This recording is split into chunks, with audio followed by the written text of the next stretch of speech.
पूर्वतन प्रधानमंत्री आम समस्त मार्गदर्शक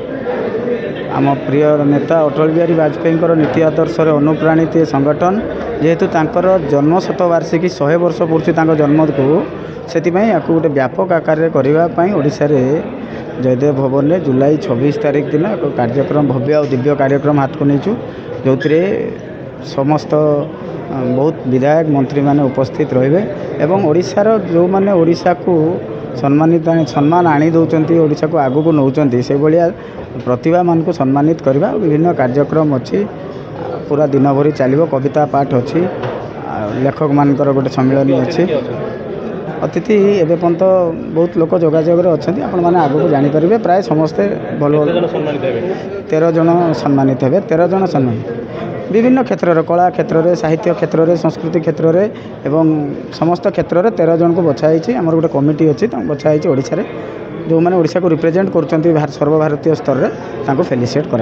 अटल बिहारी वाजपेयी नाम रे नामित ये जो संगठन अटल युव शक्ति द्वारा आगामी जुलाई 26 तारीख दिन आयोजित होगाकू अटल प्रतिभा सम्मान से आम ओडिशार विभिन्न क्षेत्र में जो माने सफलता अर्जन करचंती ओडिशा तथा देश को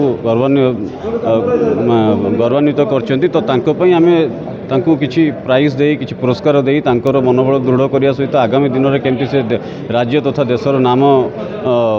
ऊपर को नेबे ये सब जिनस करने यहाँ आमर एक उद्यम मात्र श्रीजुक्त अटल बिहारी वाजपेयी जी भारत रत्न तांको आमर प्रथम व्यवस्था आम जो संगठन करूँ बालेश्वर आरंभ करूँ तेणु बहुत बड़ कथा आज आम भुवनेश्वर से आयोजन करुँ आ से अटल युव सम्मान को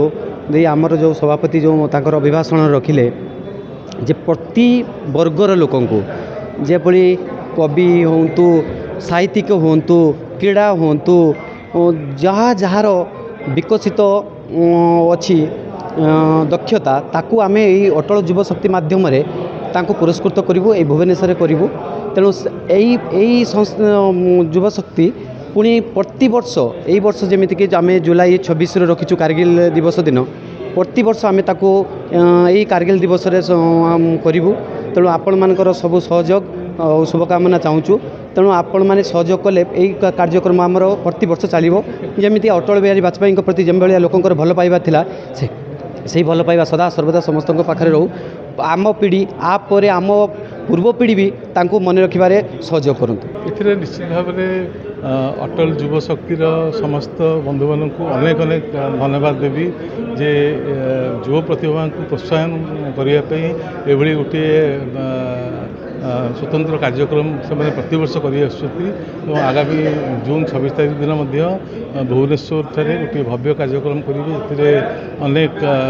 नेतृत्व आमर उपस्थित रे ओडिशार युव प्रतिभा मानू विभिन्न क्षेत्र में पारदर्शिता कारण से संवर्धना कर कार्यक्रम शिक्षा संस्कृति खेल एभली विभिन्न विभाग से बाछी से श्रेष्ठ प्रतिभा मानू निश्चित भाव में संवर्धित से आलोचना चली निश्चित भाव में ओडिशा सरकार विभिन्न मंत्री मैंने निश्चित भाव में कार्यक्रम को आसबे। धन्यवाद।